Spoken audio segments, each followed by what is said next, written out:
Welcome and bonjour. This is Dissolving the Divide, episode 12.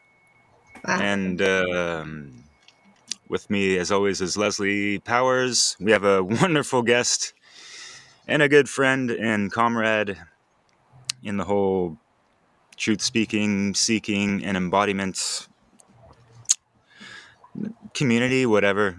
Logan Hart. And it's quite fitting to have him on today as we get into a serious heart of the matter in regards to the whole polarities, dialectics, opposing and complementary issues of the counterparts of the sexes, the male and female. And I've known Logan for a while. I really appreciate his art, his music, his compassion, his heart-based intelligence, and his Heartfire Productions, as well as, everything he's been doing at the Wizard Factory. So, yeah, quite an honor and pleasure to have you on, Logan. Thanks so much. It's my genuine pleasure to be here. Thank you. Yeah, thank you, Logan. I really appreciate your work and your enthusiasm for everything that you share. Looking forward to this conversation today, where we'll be talking about polarity and gender. And I thought I would start by reading a description of what is polarity from the Kybalion.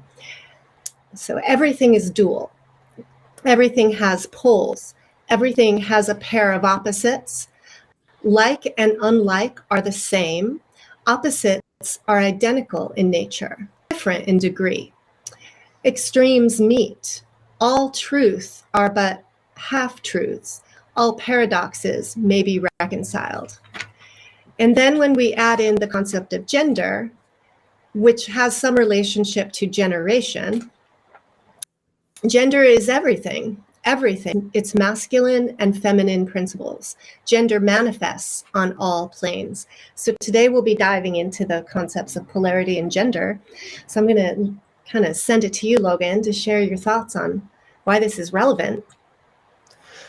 Yeah, it's a vast topic. And I mean, I've been kind of on a journey for quite a few years, getting into early stuff by David Deida, if you've ever heard of him. He's got a book that's very famous called The Way of the Superior Man.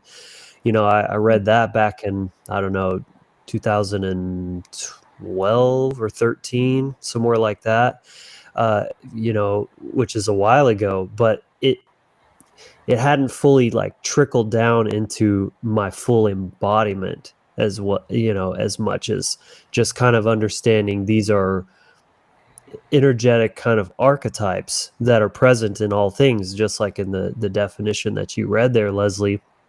And I think this is an important place to kind of start the conversation, is a top-down view before we get into, men and women and all that, complexity. Looking at it from the highest bird's eye perspective of just these principles are in effect in everything.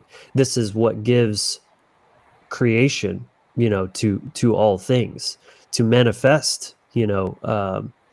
There's infinite possibility, potential. You could say that's the feminine, is like, the egg. It's like the zero, that all is contained in the one, right? Kind of just open, ready to receive that injection of creative force, such as when we're conceiving life. And then with the moment something becomes manifested, it goes from the all to the one. It becomes a singularity manifested in reality. I mean, this is just very, fundamentalist kind of perspective on these things. But, if you see this is happening in every aspect, then of course it has a huge impact on how we're living as human beings, how we're manifesting, how we're navigating, different experiences and embodying roles. We're going to get into that later, this concept of gender roles that is, very controversial. But just to kind of tie that all together, like I said, everything has its masculine and feminine elements, from a very objective and scientific perspective, like a battery has a positive and a negative, day and night. There's a duality to everything, and even that word has gotten kind of demonized by the new age circles of like duality is lower level thinking, and it's all about just everything is one. And it makes sense why we're going towards just this homogenization of gender, and men are women and and women are men, and what's the difference really? It's all just how you identify and this kind of stuff. It's not only nonsense, but it's harmful to our essence as beings that are a product of natural law. So that's where it kind of comes down to the human aspect, is that the laws of polarity and gender are natural laws. They've always existed. They're an inherent part of the universe. And so if you look at the way human beings have come to be, depending on, what story you ascribe to, creation, evolution, whatever it may be, is that life existed through, many, many years, like, thousands, millions, billions, whatever that timeline looks like. And it's, our very evolutionary process is that of interacting with the laws of nature. This is how we grow and evolve, is through that process of trial and error, making better choices, and those choices leading to ideal outcomes based on what our goals are. Obviously survival and reproduction are like at the very lowest level. If we don't have those, then they ain't going to be a human species, but now we're where we are now with this full wide range of complexity of different goals and aspirations. And, as long as they're not causing harm, as we know, then those are rights that we have, and potential experiences that we might want to have as a human. But Yeah. I guess to kind of reel that back in there, though, of course, we are just, and to pull in another Hermetic principle of correspondence, as above, so below. So if the laws have that everything is dual, and there's a duality, a gender to all things, we are a manifestation or a reflection of that law. Hence why we have male and female, not just in humans, but basically most all living organisms that we've encountered. So I guess I'll let y'all comment on that before we go further with it. Yeah, so what's coming to my mind is this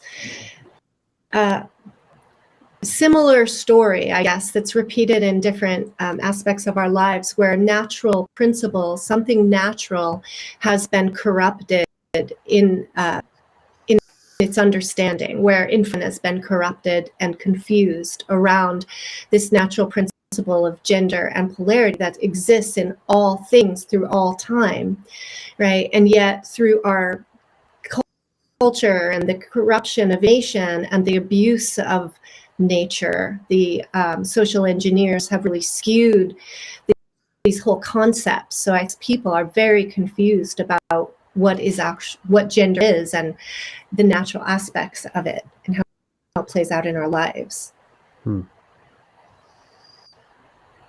Derek, did you have anything you wanted to comment? Well, going off on Leslie, it made me, wonder, and I've wondered this for years. It ain't no wonder if, we understand, what we've learned already as far as, the systems of domination and control, as to why we don't have things like the Kybalion in any kind of educational systems, public schools, and all this, so those things tend to be obfuscated, inverted, perverted, and distorted, and it's just been like this through eons. And we see so many of the same things being played out over eons and eons, and things have just been ramped up so much with the technology and the toxicity of the elements that, people born into this world are just like more chemically imbalanced than ever before. It's like just like the water that we're drinking, there's like growth hormones in there if it's not filtered out because of, whatever kind of runoff or the pharmaceuticals. And, it's just a, pardon my language, but clusterfuck of issues that we have to deal with on a daily basis. And to take it back to Logan Hart, had a wonderful conversation with Mark Binet. I hope I pronounced it right. It's the French way, but and you guys had a lot to say in regards to all that and more. But not to delve into things like that, I'm gonna leave a link for people to check it out, because it all corresponds to what we're discussing today to a good degree. So yeah. Yeah, and what we got in with with that conversation was a lot more about the agenda to invert and pervert these ideas, like you said, Leslie. I think it's important to note that you have to have your principles based in truth, based in natural law. That is the foundation, and if you're not building on that, you're setting yourself up for a lot of chaos and misery, not only for yourself but those in your field of influence. And so, like you said, Derek, we're not taught this kind of stuff in school. People don't have any idea that, oh, polarity and gender are these universal laws, and they're experienceable and discoverable by every person. And so you end up with this total modge podge of just, ideas like gender is a human construct, a social construct. It's just whatever you want it to be, right? It's nonsense. It's like saying health is just whatever you want it to be. You can just eat whatever and you can be healthy if that's what you want to do, because you're just living your truth, man, right? It's garbage, and that's how you end up with cancer and disease. Well, the same thing applies if you're kind of trying to act like gender is all just whatever, right? You're going to end up very confused, like you said, Derek. So when you're approaching this, the first thing you need to do is understand that these energies exist, but then, well, what are they? What are their characteristics? How is male different from female and vice versa? And why is that important? Why does that matter?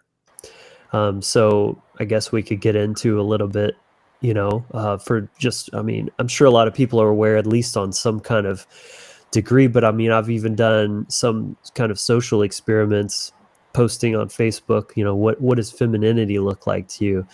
And many people, both men and women, are describing masculine principles, strong and fierce, and all these kind of things. It's like, well, a woman can be those things, but those are not masculine qualities, and But they're not feminine. Oh, that's what I meant to say. Sorry. They're not feminine qualities, but there's an idea in society that feminine qualities are weak, considered weak, and therefore not desirable. And so for a woman to not be weak, she needs to embody these masculine kind of qualities. And that's what's been popularized and glorified these days. You got, your boss bitches and your badass warrior chicks and whatever, don't need no man, she's independent, all that kind of stuff. And I'm sure people are already starting to get a little bit uncomfortable with where this conversation is going, and that's okay. Sit with that. Don't ignore it, but don't become it either, and just keep an open mind. Yeah, I think it's important to keep in mind, like, the history. There's been this thousands years of history that's brought us up to today, where we're all very triggered and sensitive around these topics, right? And we've, as when most of us have had a lot of experiences that have been hurtful, right, with men, that have led to some crusting up, some hardening, and that leaning into independence and less dependence, less trust. So there's wounding here, and that's why we're getting triggered. Yeah, Leslie, and you triggered me so much on this. But this trauma is being weaponized against us. And there's all these programs going on. And Logan, you brought up something that, had this, screenshot of a video, because there's people that are kind of calling out a lot of stuff that's going on in movies, and there's like these rules going on with, spreading certain politically correct or incorrect or whatever the heck messages. And some of these rules with these boss bitches, like you said, or whatever, like, and I don't even like to use the word bitch, it's kind of derogatory, female dog. It's even like not a good vegan word, right? Not to beat a dead horse, that's another one, but no, I'm just kidding. But the rules go, like, no woman can ever be rescued by a man, or lose a fight to a man, or be outsmarted by a man, or lose an argument to a man, or need a man's help or advice, or be weaker than a man, or be less skilled than a man. And they're putting all these women on these like Mary Sue pedestals a little bit. And it's really obvious to see some of these cases, Marvel movies. What was it? She-Hulk. Yeah, That's and what I'm thinking of. Lord of the Rings, that $1 billion blunder or whatever. But yeah, makes you wonder. Oh yeah, the Amazon version, the Abomination that isn't part of the main. Yeah, but yeah, even when you were talking, that show She-Hulk was coming to mind. Like even the name She-Hulk, and she's like this lawyer, very masculine. It's just it's really sickening actually, because it's not to say women shouldn't be like empowered, but the thing is, women's power is different than a man's power. And this is what I'm saying when I'm talking about the homogenization. You can't just lump it all together and say it's all the same or whatever. Like they're very different. Let's back up a minute to what are these energies? What are the natural templates of femininity and masculinity, and their characteristics, and why do matter? Right. So I guess I'll start with masculine. Is firm, it's strong, it's initiative, right? It starts kind of processes, action, right? Decisiveness, intellect. There's a list of words I could go down, but you can kind of get the gist of it. A square, like even like geometrically, and this is where it comes back to universal stuff. Square and a line, it's like, in a cube, there's like the 1, 2, and 3 dimensional aspect of the male. And then you have like the circle and the sphere being the feminine. Whereas, so the feminine is soft, it's open, it's receptive, it's, connective. It's, let's see, generative, like nurturing, things like this. And I find you can actually learn a lot about these principles by just looking at genitalia. I know that, it's a little graphic, but we're all adults here. And, so like the male phallus becomes hard, right? That's that. And then the vagina is soft and wet, right? It's receptive. The penis is penetrative. So you look at like these empowered women, they're very hard, they're very penetrative, right? These are masculine. So they're trying to step into a masculine form of power, when it's actually in their intuition, their reception, their feelings. That's a big one. That's where the feminine power is. But again, in this day and age, we're taught that your feelings are weak, right? It makes you vulnerable. Well, that's literally the woman's power, is vulnerability, because it's going to inspire the service of a man. And that's why they're not getting that otherwise, because a masculine man who wants to serve is not attracted to a woman that's trying to, force outcomes and get him to do what she wants and all this kind of thing, because she's taking the different method to get they're both ends to a mean to an end, and ways of getting your needs met, but they're just very, very different ways to go about doing that. It's a very broad subject, and so I forgive me if I'm like all over the place, because it's just like there's so many things to kind of weave into this picture. So if you guys can, just help me stay on track Yeah. with it, or make sure I'm making sense Well, of I'm this. curious You're all good. what your opinion is about how the straying from what we might call traditional gender roles has created harm, and the feminist movement, which I'm sure is a reaction to something happening in the world that was also imbalanced, right? I think it's a lot of pendulum swinging over time, but there's like an outcome now that you would I would guess you would say is not healthy, not good, is causing harm. You referenced that earlier. What is the harm? Well, yeah, there's definitely like a feedback loop happening where when say a man is not connected to his heart, his inner feminines, I guess you could say, that there's a kind of some debate about whether that is the right like word to use for it, but that's, I mean, for me, that we know from the feminine care principle, that is what. And if you look at the chakra system as well, it's like the lower ones are the masculine ones and the upper ones are more feminine, and then they meet in the middle, and the heart center is what kind of binds everything together. So to be truly embodied, whether masculine or feminine, you have to be in your heart space. So when a man is disconnected from his heart and he's acting out of pure just self-service, that is what I would actually call toxic masculinity. It's masculine energy, but it's not rooted in heart-based intelligence, in care, in true service. It's egoic, it's fear-based, it's control. And that creates a trauma.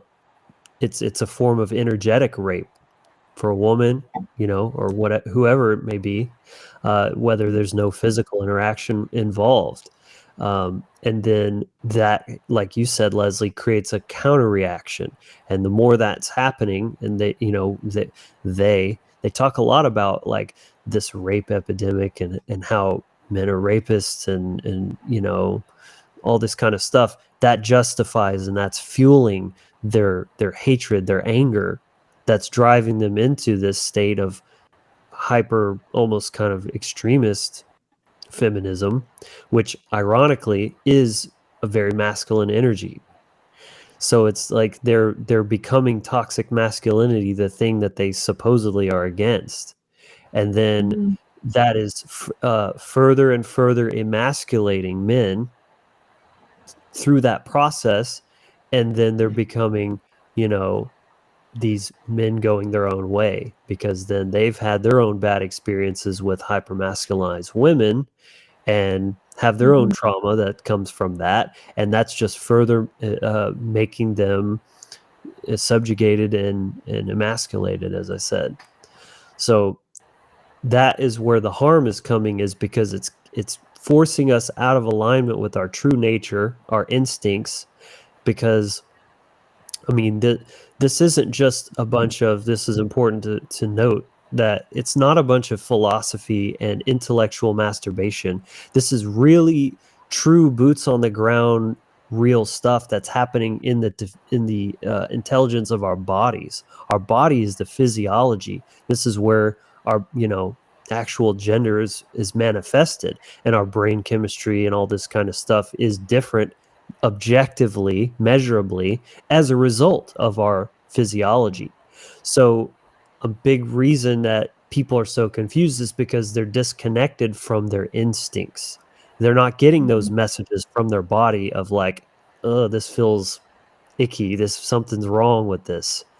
And so as I said before, it's not that women can't be masculine or that men can't be feminine. It's just that it's not in alignment with our true selves. and that men are better at being men than women are, and women are better at being women than men are. And there's nothing wrong with that. That's how it's supposed to be. And this is where, to answer your question, this is where the harm is becoming, is that the women are trying to be the men and the men are trying to be the women, and both are sucking at it and creating a lot of dysfunction and building up resentment, because deep down those instincts are still there and they're going, what's going on? This is terrible. This is going against your nature. It's interesting. Logan, go ahead. I just want to say, you brought up a great point, and these are, this is one of the more modern divides, that these two extreme polarities of the MGTOW or the MGTOW, or whatever people want to call the acronym, men going their own way, right? And like this, neo-feminism, if you will, kind of, or whatever label. These are labels, right? And of course they become weaponized and used against us in many different ways, pulled by the heartstrings of, a lot of these, unresolved traumas and the imbalance within themselves, and just like that unresolved, internal symmetry is kind of also how I like to put it, and just like getting the triune brain all, properly aligned and all that. But Leslie, what'd you have to say? A couple things coming to my mind. One is just my own experience, right? As a kid, as a little girl, I remember having this sense of kind of not really being seen for what I had to offer, like some of my strengths. And I was naturally athletic and stuff too, and I didn't feel like that my gifts validate or really seen and appreciated. But I would notice like that it seemed like the boys got a lot of attention, and they got a lot of their athleticism, for example, promoted and praised and all this. And I felt like I was kind of invisible, right? And it's had me really contemplating on the gender roles and things, and wondering about things. But I became very concerned in myself that as a girl that somehow I wasn't going to be appreciated the same or given the same opportunities, and it was almost like a jealousy that happened in me. And when it came time to actually approaching menstruation and stuff, I was I was upset about it. I was like, does this mean that I'm not as good as a guy? I have a handicap of some sort? And it was like this weird thing in my head, and I don't really know why. But I ended up, getting into the martial arts and in Taekwondo, and I was competing, and I had natural talent, and I worked hard. But I trained with the guys, and I, always enjoyed the company of the guys, but I trained hard, and I had this sort of feminist thing, right, that was sort of anti stay-at-home mom, and housewife. I needed to somehow prove myself in the world.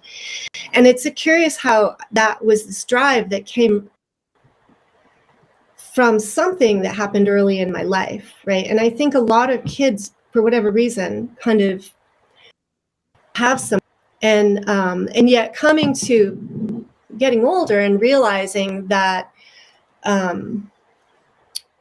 by that drive to have to do it all, as a female, to think I'm going to do it all. I'm going to be a mother. I'm going to be a wife. I'm going to have a career. It ended up that being, I think, the handicap in my life was this impossibility of sort of trying to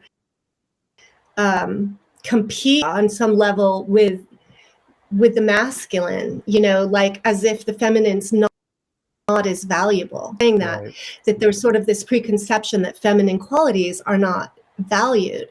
And where did that come from? And why is it that there might be an agenda to sabotage the feminine, or make less valuable or important or powerful in some way? Because it has its own power. Yeah.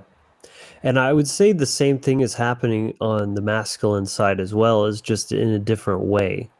But very much what you're getting at, it comes down to a very fundamental aspect of what we're talking about here is that these embodiments, these kind of roles that we're talking about stepping into, I guess, is very, very much connected to our self-worth as an individual. Mm-hmm.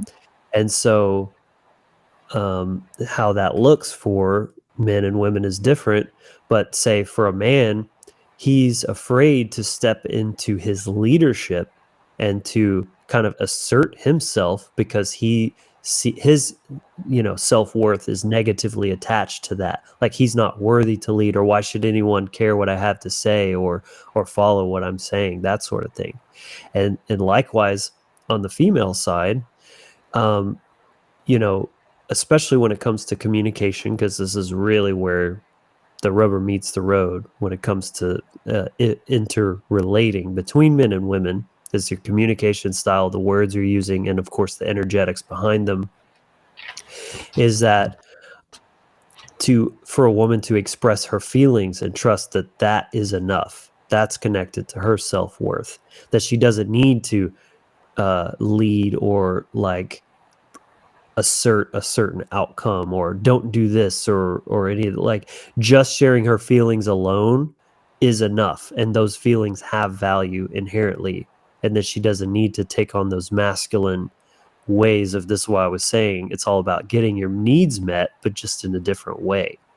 And the three of us were all very aware of the control system that we're up against or dealing with or whatever is 100% tied to people's self-worth. You accept the level of treatment that you think you deserve, whether, no matter how abusive it is like you can't control what people are going to do, but you can control what you'll tolerate, what you'll allow, and what you'll even go as far as to start trying to justify why this is the right thing, when it comes to government, creating slavery, is that, well, you have to have this belief about people that we're not worthy to like govern ourselves, to lead ourselves, to actually be free. We need to be enslaved.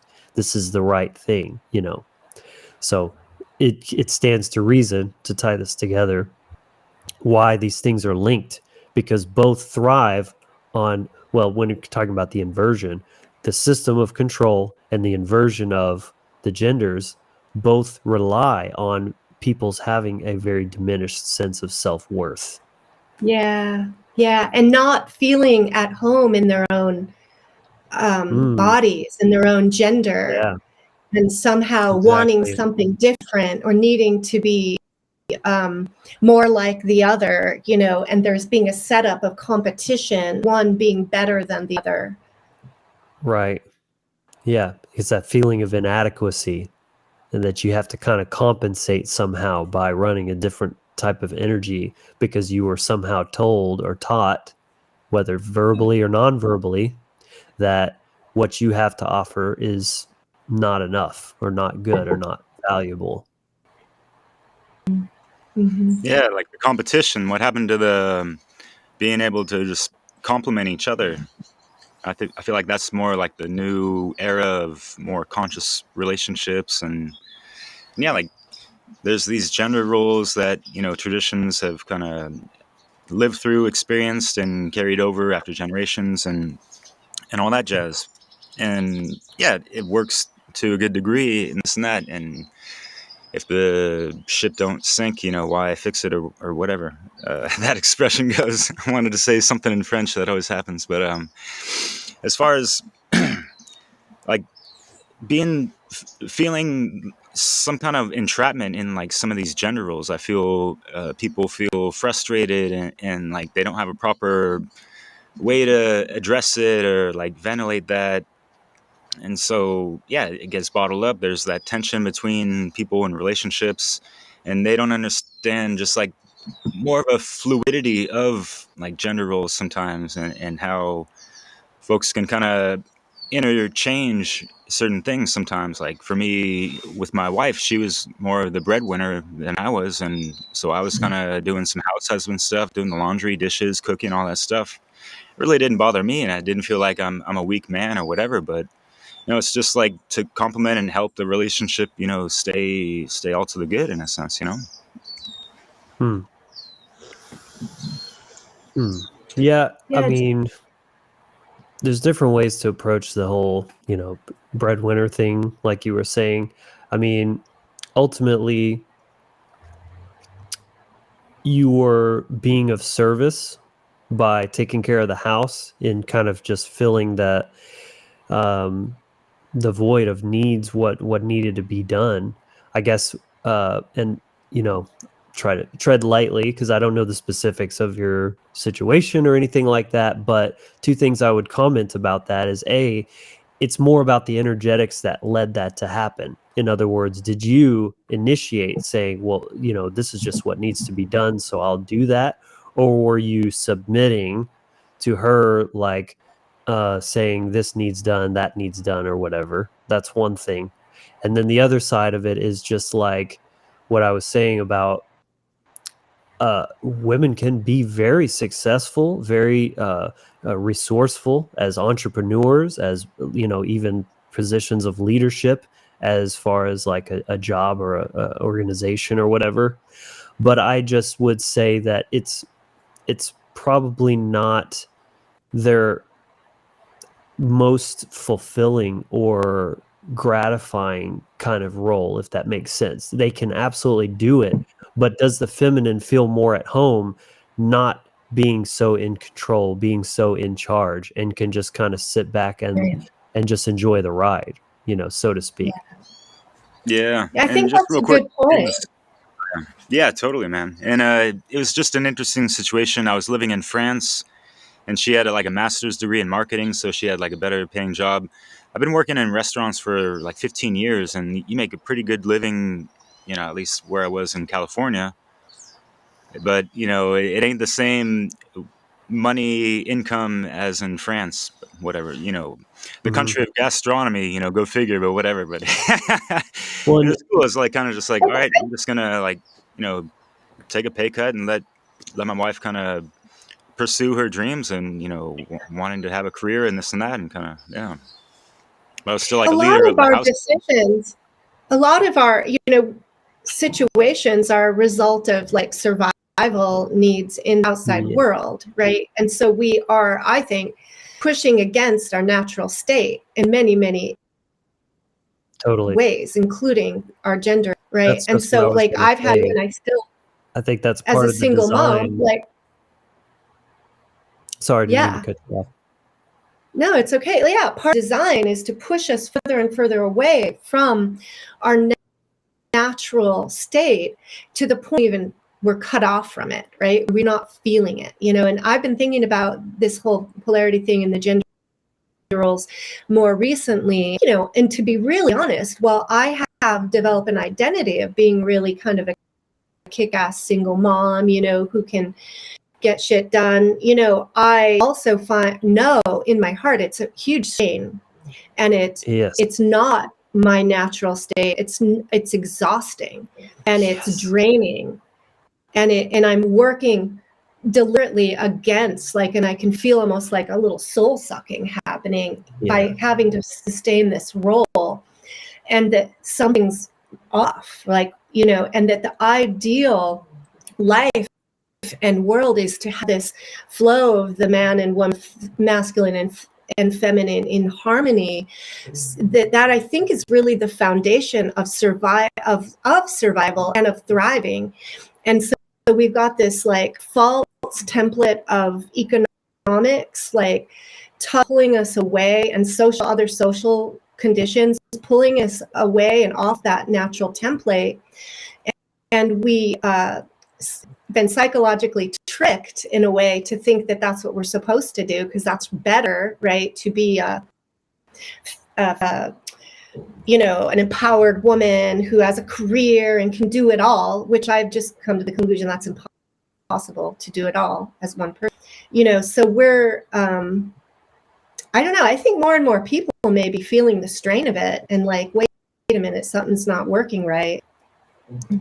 Yeah, I'm glad to hear you say that because it's not me over here mansplaining what'll really make a woman happy or whatever. Like, you've experienced this yourself.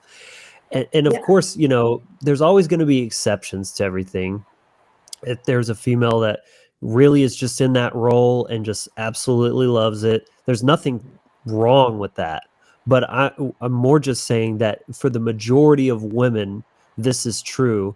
Just what you just said, Leslie. It's not that you can't do those things. It's just very draining. And think about how many single mothers are literally like, I'm exhausted, I just want a break, right? That's what the feminine Yeah. is craving, is to soften and relax and just let Yeah. go and not have to worry about shit. And so what we were getting into is, I definitely think that it's kind of part of the design of the system when they're creating so much artificial scarcity in the Matrix, and it's all about, well, one income just doesn't cut it anymore. Now we need women working too, and that keeps them out of the home and not taking more hands-on approach with the children, the raising of children. All this, I mean, this is all very much by design, and that's kind of where a lot of it all began back in like the 50s, when they first started kind of promoting. It wasn't that women had to work. It was just like there was like this PR campaign to make it look cool. Rosie Riveter with the flexing arm, literally she's like, meh, you know and then they kind of like glamorized that, and that started it. And then as things became progressively worse economically, there really wasn't as much of it started as just an option. It's like, well, why not two incomes? But now it's like, well, yeah, what's the alternative? We can't, you don't make enough, honey, I'm sorry. And so, yeah, I think that's important, because if things were more natural and there wasn't so much just built-in scarcity, then it would be easier to kind of take on these roles as what feels natural, as opposed to going against them out of necessity and survival, like you said. All by design, like you said. Yeah. So in a way, to me, it's like coming to this consideration that what we're hearing in the mainstream media is really pushing down the wrong path of like this talk of toxic masculinity being twisted to for any man who kind of steps into his masculine power, being sort of almost like cautioned that they're being toxic, right? And that female who, like, Derek, you were saying, who submits to a man's ideas or something, is seen as weak or against the women, in some way. We need to be willing to question all of that and come to basics again.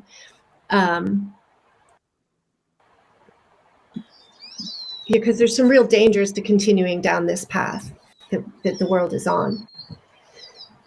Yeah, so as far as like how we're going to really recenter everything and be able to find that common ground to bridge those gaps of polarities, neutralize that, and come to just common understanding. I mean, it's really not all that hard or mystified or whatever when we just come to the general mutual conclusions of objective truth and morality and hermetic principles that all apply to every single person. It's just the science of life, and things kind of operate with other people in different ways due to, their causes and effects and this and that. But there's that collective consciousness, and we're all kind of suffering and having to endure like all these different polarities kind of tugging at us from all these different angles, and trying to just come at people from a compassionate approach sometimes, or not sometimes, but all the time.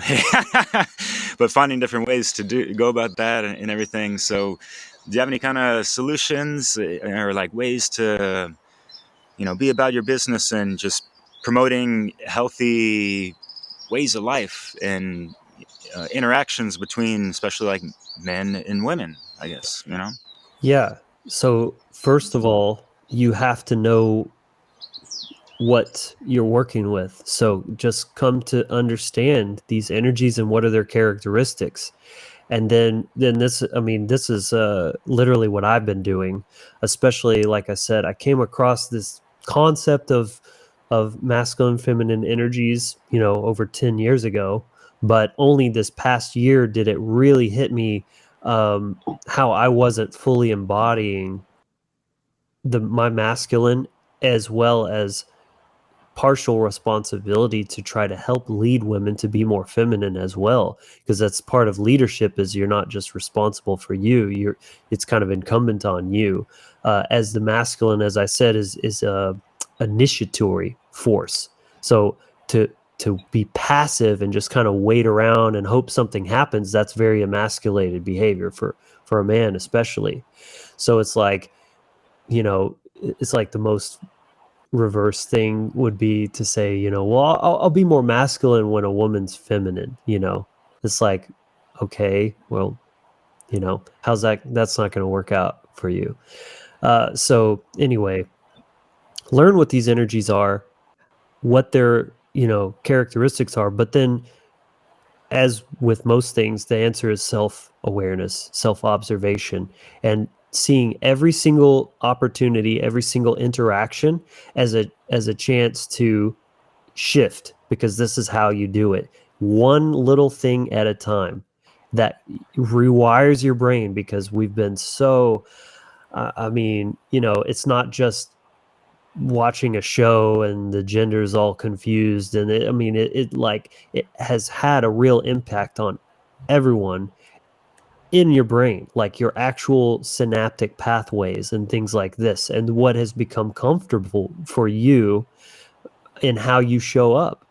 And so this is what it's been for me, is seeing every single interaction as an opportunity and trying to create a little bit of space between something and your response to that, and how you know, even, you know, texting is a nice way of doing this, because it gives you that little bit more time to kind of craft your words and be very mindful of every single word you're choosing and what is the energies behind that.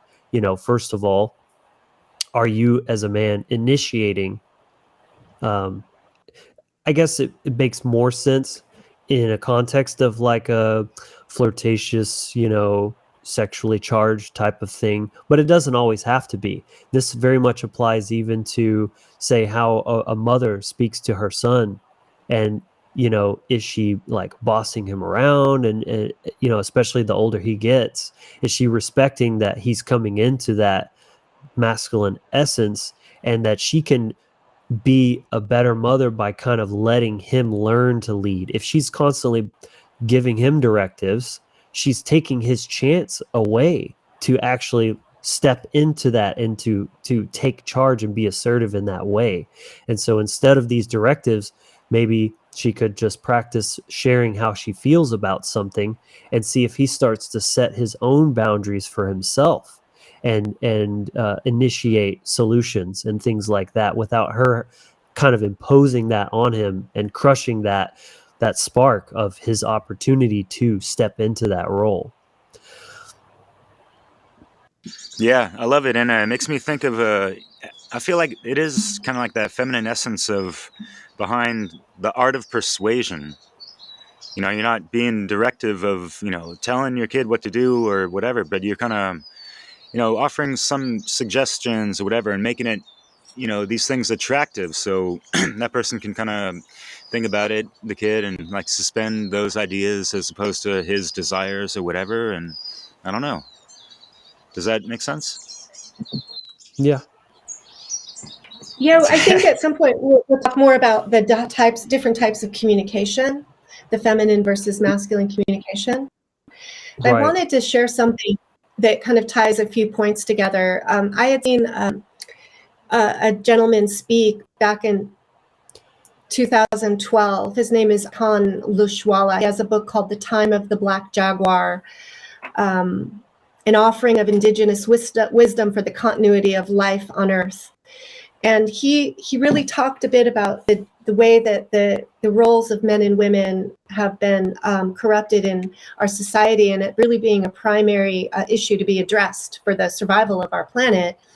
And he talked a little bit about, I pulled up the book a little on Kindle to bring some points. It says, even when young girls may benefit from certain teachings and from going through a rite of passage, their most powerful initiation happens naturally as their bodies develop into womanhood.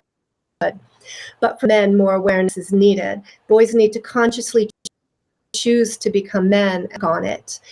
Real manhood, as he understood it through this Vision Quest experience he had, is the only result of work and learning. It cannot be taken for granted. And he talks about the importance of initiation and rites of passage, especially for males, and that there's this real deficit of masculine men giving rites of passage to boys. With all the divorce rates and the large numbers of single mothers, there are many, many boys being raised without a masculine role model, or the role models they have are troubled, you know. And he identified this. Archon talks about that men, a lot in our world, have fallen into the categories of either abusers or suckers. So either men who end up abusing and mental strength to overpower women and put women under themselves, or they become suckers of a woman's energy and treat their women like mothers, you know, and kind of suck at the titty and become very unmasculine, right? Exactly. And that this is creating great damage, and that, all the damage done to our mother has been directed by men who suffer from one of the conditions just described, or a combination of both. We can see this as we watch how the earth's wild powers have been crushed or tamed, while the earth's juicy fruits are being sucked until the last drop by non-initiated men. So this parallel with what we're doing with the earth, and this lack of respect and appreciation of nature and the earth, which I see as the feminine. And yes, this twisting of the masculine energy as being a dominating force that is abusive, right, and using and crushing the feminine.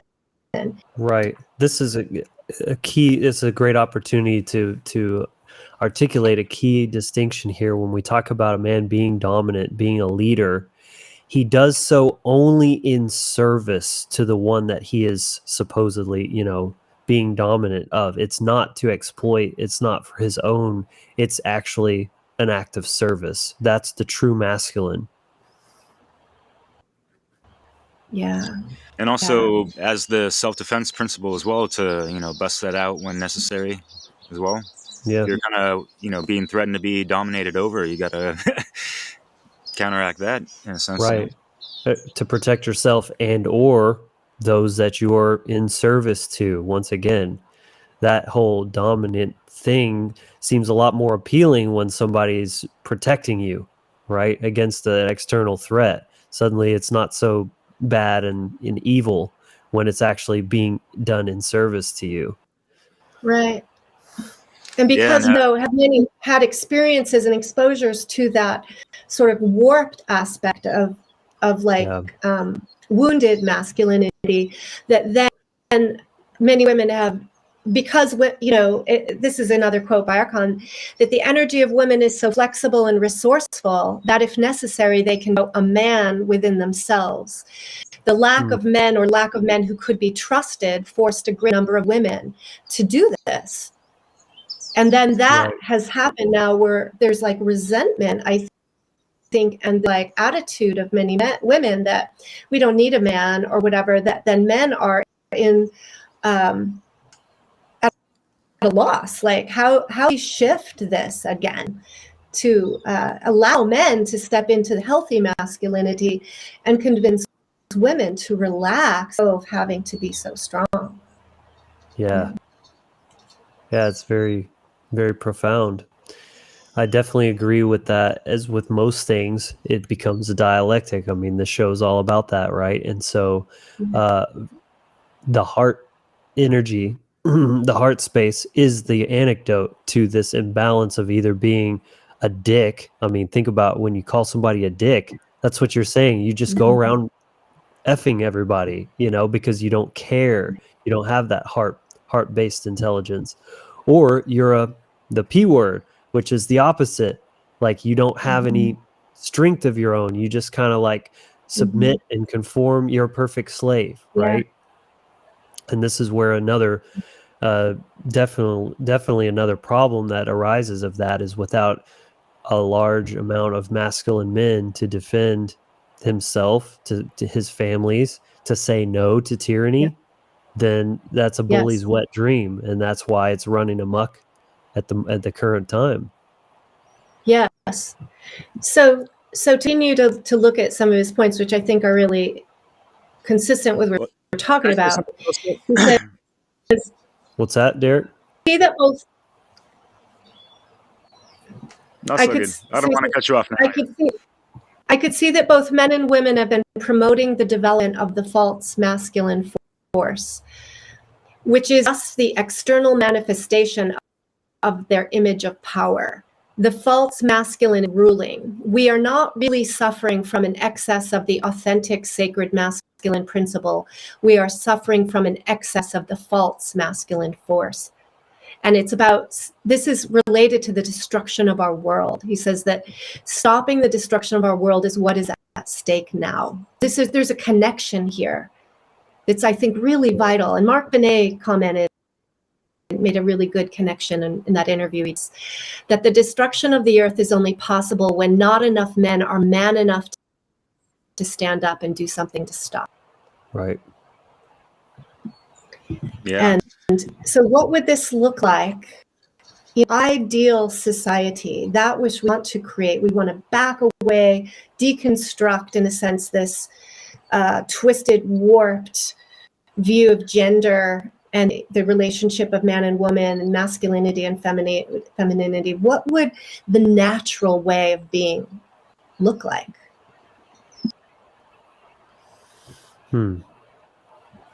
Well, as described, embodying that strong essence, but tethered to care, and doing so in service, not out of control just for the sake of or to exploit. That's a good way to put it.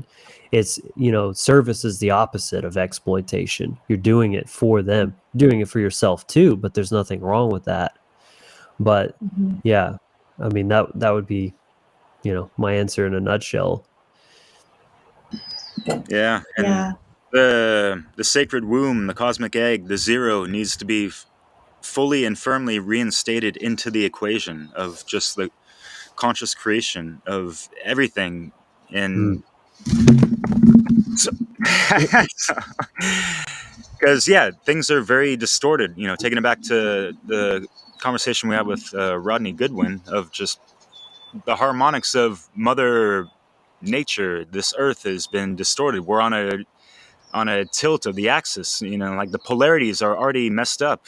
And if you take it back to law of correspondence, apparently if you ask some chiropractors, a lot of people have like a tilt to the same degree in their vertebrae or neck or something like that. Crazy, right? But as far as all these systems of domination and control, it's manipulated us to be in these the scarcity-based mind control, as you kind of put it before, and to see a world without that means that everything needs to be kind of razed to the ground. There needs to be like a cosmic tower event in regards to the tarot, where we can resurrect and rebuild a hermetically sealed society, in a sense, just tethered to that heart-based intelligence, as you mentioned, that cosmic care, and just the hermetic principles and natural law therein, because those are just universal principles that are all encoded within us. And like part of it is learning from exterior, but it is also activating that within yourself, and it does stem from as well that care of oneself and that love for oneself, and the desire to want to better themselves and ripple that out for their immediate surroundings and just for the betterment and all, like service to truth, right?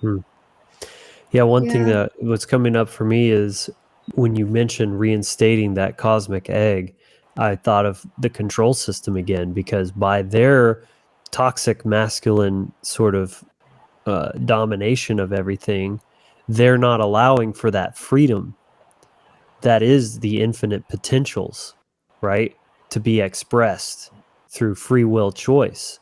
So they're kind of quelching that feminine aspect of our own possibilities.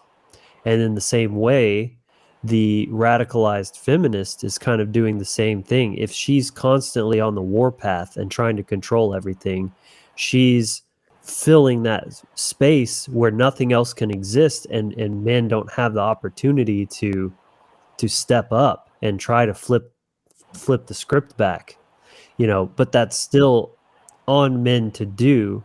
It's always mutually responsible. It just, it can get a little bit nuanced, I guess you could say, because when you're talking about the masculine energy, that initiatory, leading, that sort of thing, it's like, at least that's who you're going to look at first. The female side bears some responsibility as well, because they're co-creating and they're doing what they're doing. But I would say, at least a little bit more culpability falls on the male side of things to do something about it, because that's the charge of the masculine energy, is to set things right, to, the warrior, right, to like see the external environment and say, this is fucked up, something's wrong here, what are we going to do about it, we need to fix this, to diagnose the problem, present the solution. That's kind of very masculine side of things. Yeah. So to continue some talking points here from this book that I think are very relevant to what you're saying, if the actions of men were true expression of the sacred masculine, it wouldn't be a problem to have them provide as a humble service the direction. It isn't at all wrong to allow the masculine to govern when men are not afraid of women and willing to co-govern with them. When afraid of women, who is not fully developed will either tend to be submissive to her or try to get her out of the way. The opportunity of the most valuable relationship of cooperation. Only when men defeat their own insecurities and become solid can they open their mind to the flow of a woman's feminine intelligence without feeling threatened by it. So there's an aspect I got a big hit from that real quick. I like to think of these parallels. This is my pagan mind kind of coming online here, of seeing everything through allegory and then drawing connections of nature.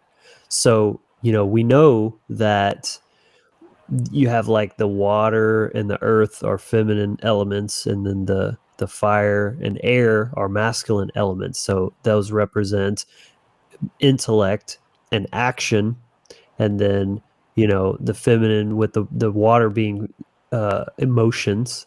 Well, you can see how this plays out when you're talking about communication and like co-creation, because think about physiologically, the mind is ultimately in charge. The mind is the one that's controlling the body. It's literally, making decisions, it's solving problems, and then it's actually moving your body to take actions, to do whatever, to navigate. The emotions are there and they have a very important role, but ultimately the head is in charge, so to speak. So in the same way, if you're talking about, say, like a husband and wife, and this comes back to what I was saying about the self-worth stuff, is that the man is the one making the decisions. He's the one technically in control, in charge, whatever you want to say. But a true man that's embodying his masculine, that's in service, he's going to listen to what the woman has to say. and her sharing her feelings, her intuitions about things, he's going to take that into account. He's not just going to ignore that or being like, oh, shut up, whatever. I'm doing what I want to do. So that's really like the secret sauce right there that we're talking about, is that the woman can have her power without trying to control things or get a specific outcome, but by trusting in the validity and the value and worth of just her feelings alone. That is where her power is, and believing in that value enough to express them rather than either keeping them to herself and just tolerating whatever, ignoring her gut intuition or bad feelings or whatever she may have, or trying to take over the role of the man and and grab the steering wheel and jerk the car off the road, that kind of thing. Sure. Yeah, Leslie, It's real kind quick. of like, Yeah, sorry, no, you're yeah, good. Please. go ahead. Well, yeah, just when you ended that last reading, which is great, as far as men being able to fully accept and acknowledge that counter feminine, divine heart-based intelligence, I guess that really has to stem from themselves as well, and addressing, activating, integrating, understanding, overstanding, understanding that divine feminine within themselves. As if you want to look at the yin yang thing to get a better idea of you're the masculine, you got the bigger portion of that one color with the little tiny dot or whatever, even though that's kind of like kindergarten stuff, right? But as far as it's things are fluid or whatever, but just understanding the basics and that having that foundation for men just to have that true authentic care and love for themselves. Otherwise they're not going to recognize it in the divinity of others, if they ain't got that perception of themselves. It's true. It's like, the allegory of nature. I was thinking as you were talking, Logan, about, okay, we have our garden and nature, and the feminine being kind of represented by the earth and the conditions of the earth. So if, the gardener, the masculine, is tending the garden, the feminine, and the dirt, the earth has become parched and dry, and there's this expression, right, of this condition of dryness, right, then the gardener will water the earth, and provide in responsiveness, in attentiveness to the needs of the earth, recognizing that earth is a representation of something, of what gives life, of what we need to be nurtured as and stay to have fruits and flowering and plants and food, right? This inner this communication, and it's sort of consistent with that part, and then kind of maybe not in this book, but he talks again about how humanity is also in need of the return of the real feminine, and that this type of feminine intelligence is intuitive and wise, rooted in the earth, in the heart, the way the waters move.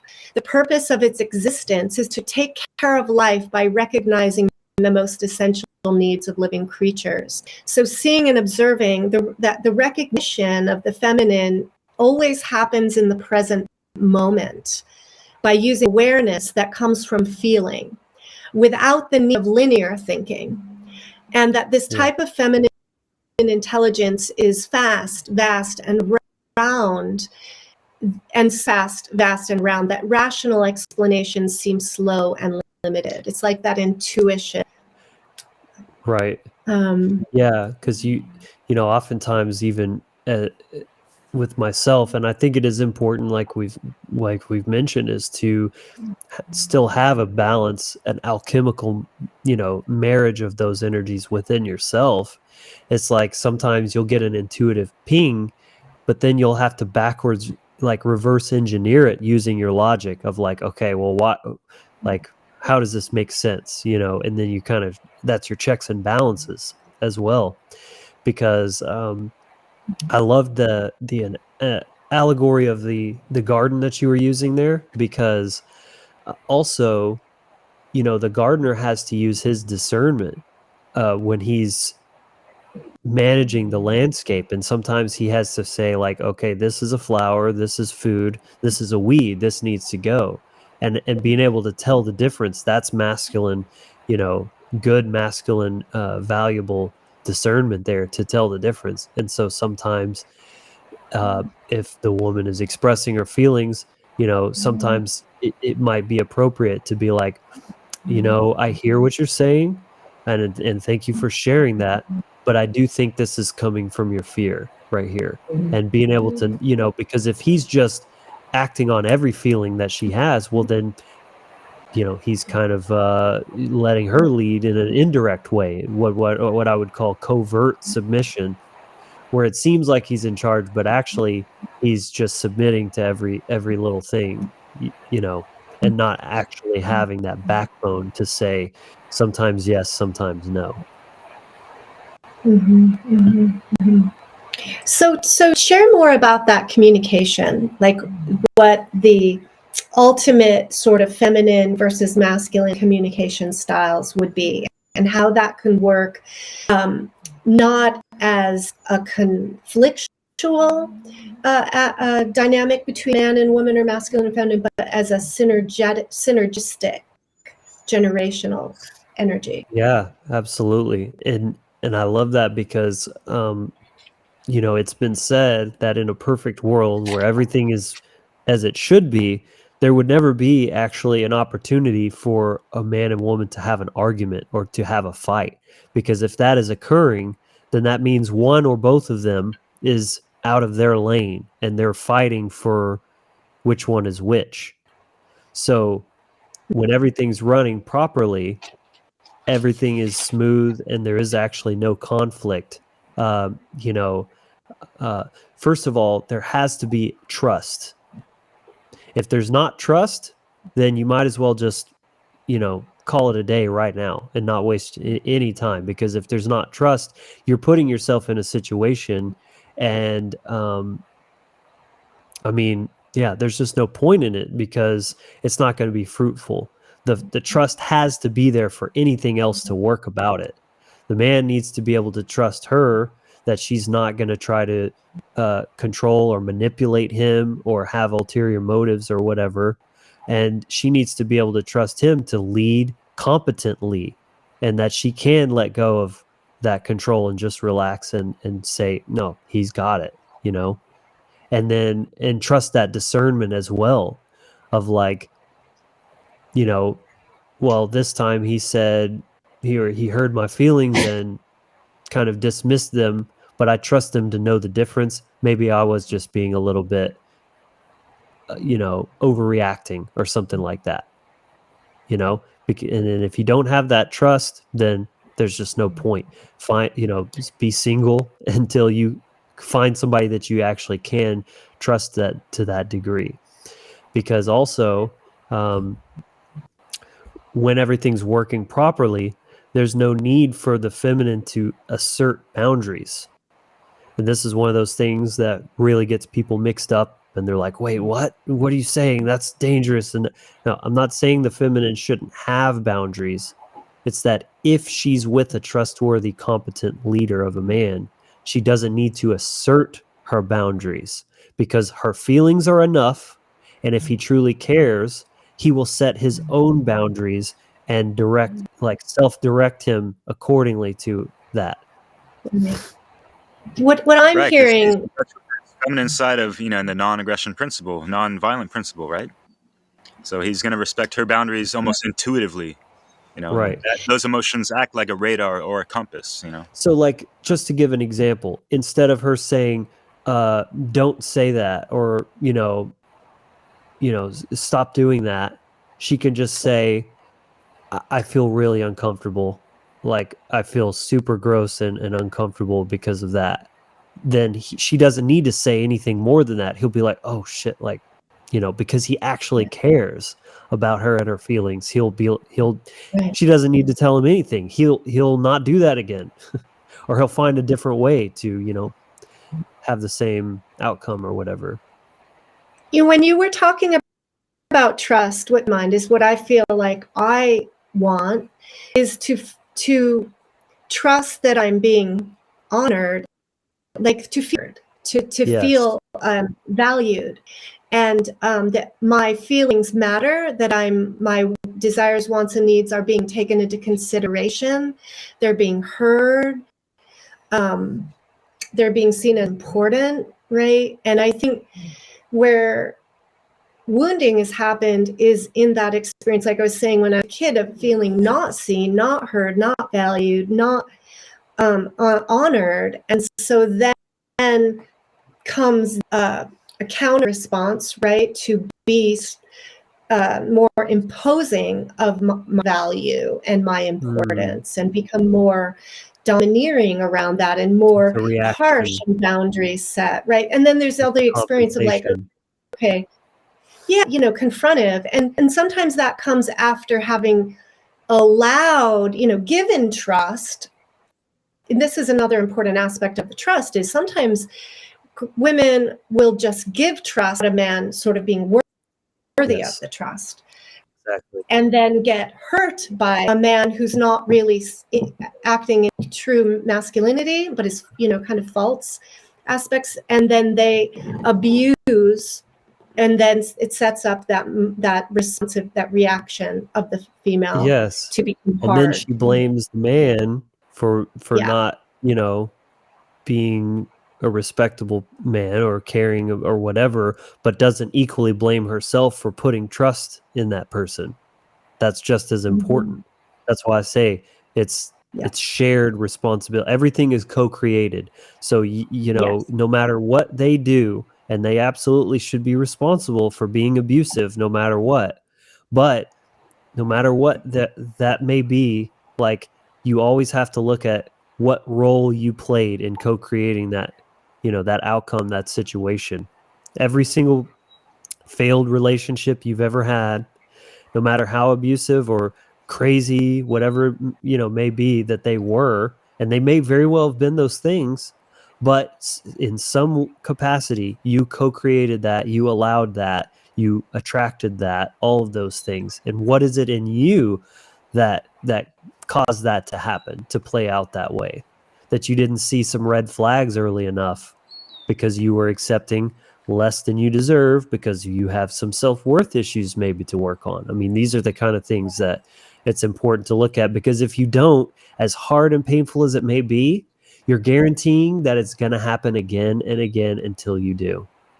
Boom. Yeah. Totally. And that's all about healing those negative feedback loops, those cycles of heartbreak, resentment, and all those things that people carry on, these residuals, on to the next relationship because they didn't resolve all those issues. For Right. sure. Yeah. And if they don't trust themselves, how would can they trust anyone else?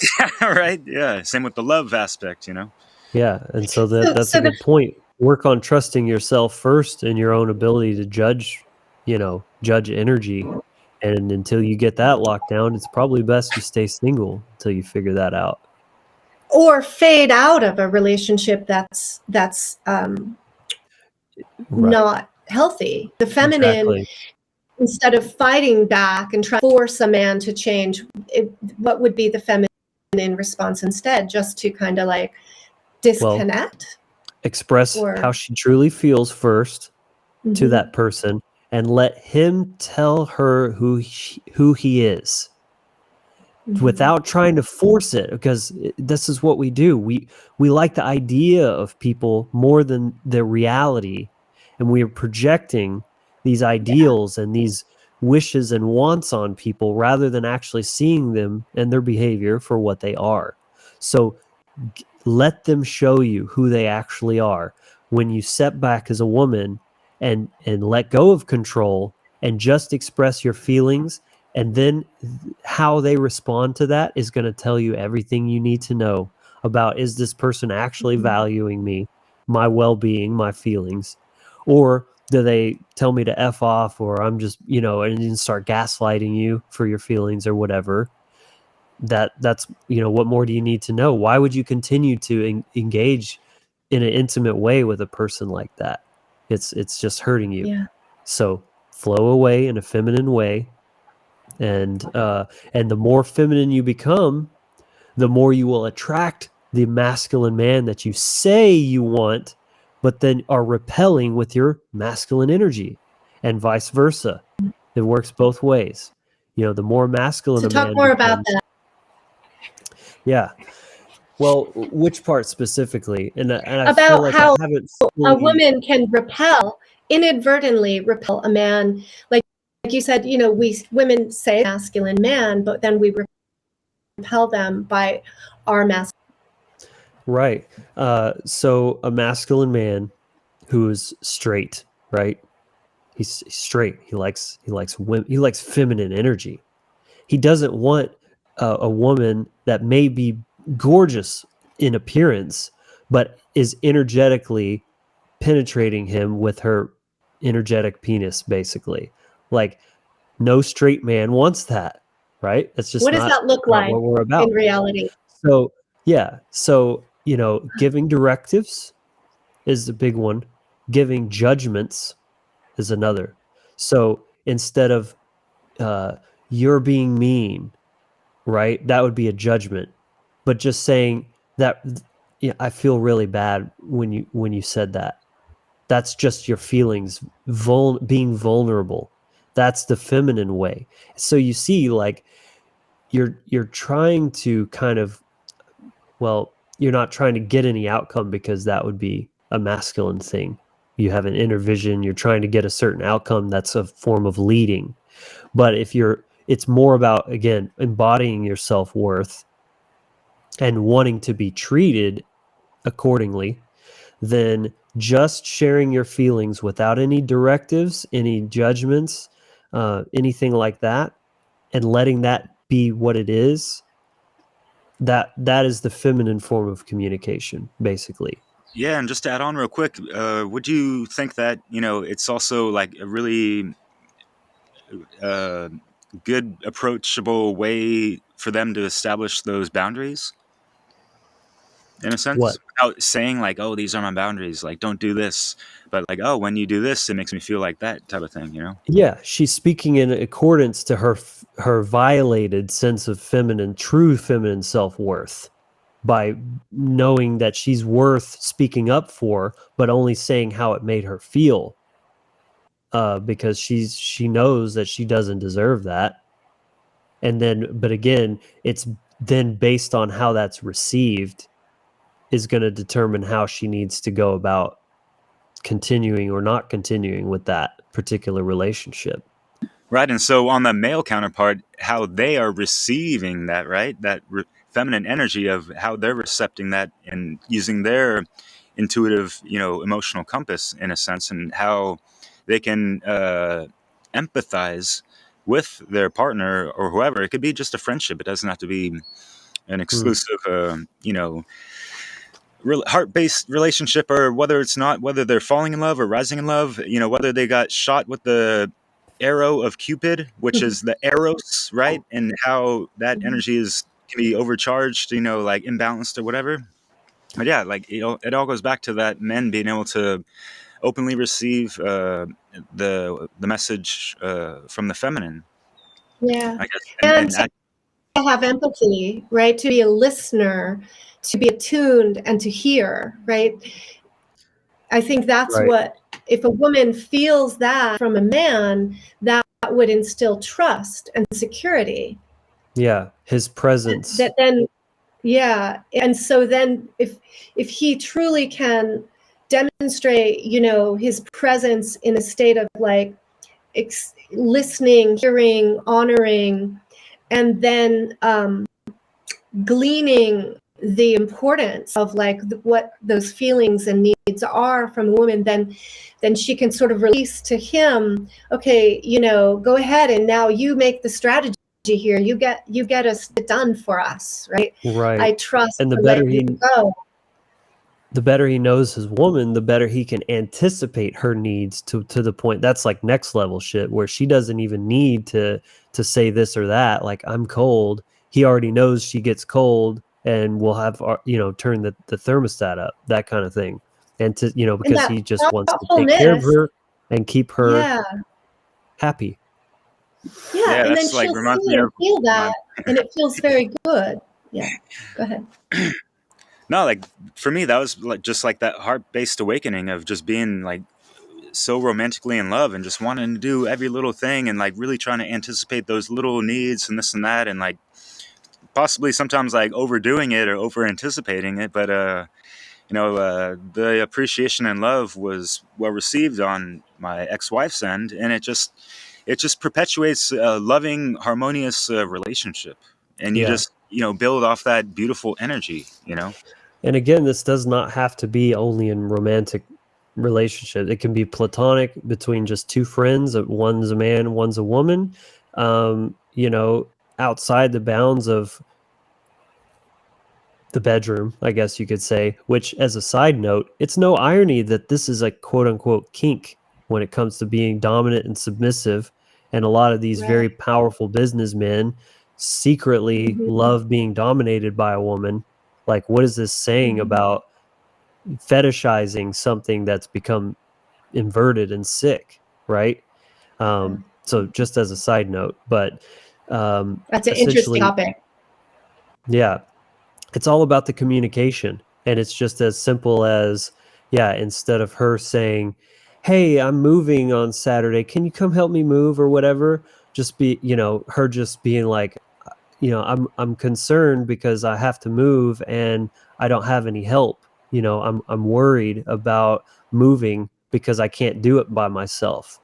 And yeah, that to the modern feminist type person, that's going to seem like so weak and just like, oh, I'm a damsel in distress. But there's a reason that's a cliche of like, the woman broke down in her car on the side of the road and she's just like, oh, I don't know what to do. And the guy knows how to fix cars and he comes in, he genuinely wants to serve. And he's not, when you're talking about the embodied man, he's not doing it just so he can get laid or whatever. He's just sees a woman and needs help and, is there to serve just for the sake of it.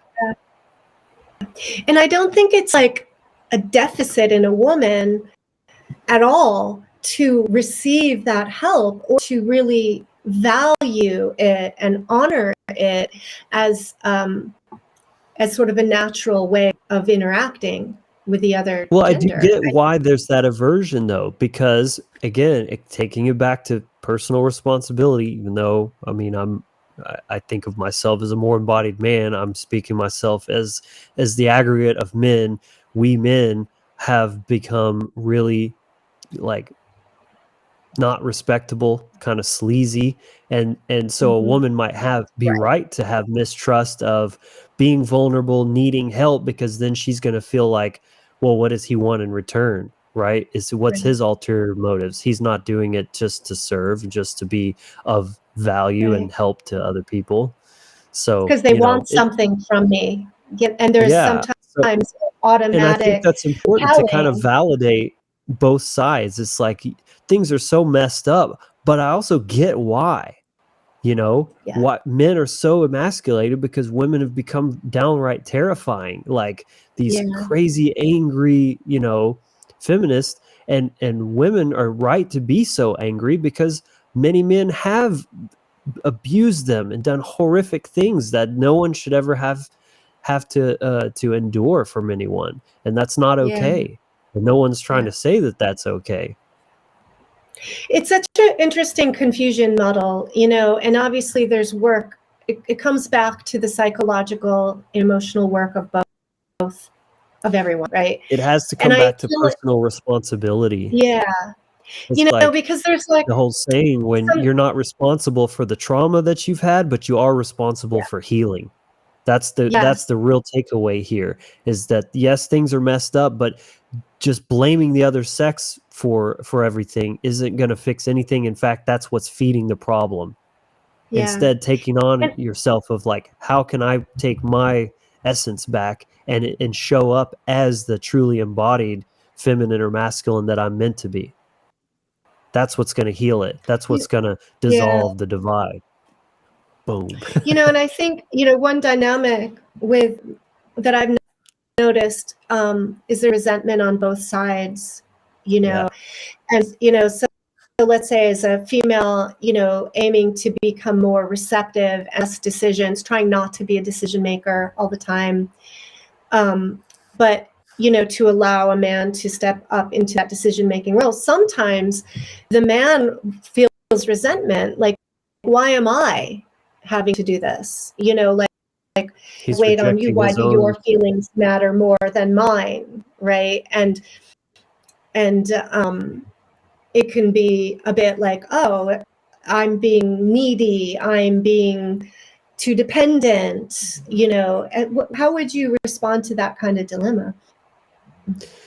Well, yeah, it's so interesting to me the way that the things that each side fear is the thing that the other side feels safer doing. So in other words, men are these days, because we're so gaslighted and traumatized, men are afraid to lead because they're afraid of the rejection and the personal responsibility that comes with that, the potential of rejection, I should say. So they just submit and they share their feelings because that's easier. Oh, well, I'll just say how I feel, and if she cares about me, it's the exact inversion. And the woman is so scared of submitting and giving that trust and letting a man lead. It's safer and feels easier to her to just take charge and just get shit done. So it's so funny that like the thing that one side is terrified of is the thing that's like the safe, fallback for the other. Yeah. Negative feedback loop. It's just, and like the inversion of that. So if a man is, so I guess, if a man is resentful that he's being called to lead, he's in conflict with his own essence, and that's his issue to work out.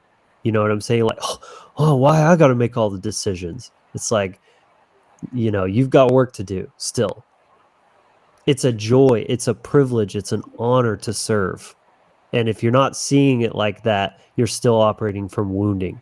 Just as it's a privilege and a gift to submit as a woman as well, because then she gets to be free. She gets to relax. She gets to be radiant. That you have to see the gift of it rather than seeing it as some, this gender role is so rigid and it's being imposed on me. Right? That's such a victim mindset and just a backwards way of looking at that.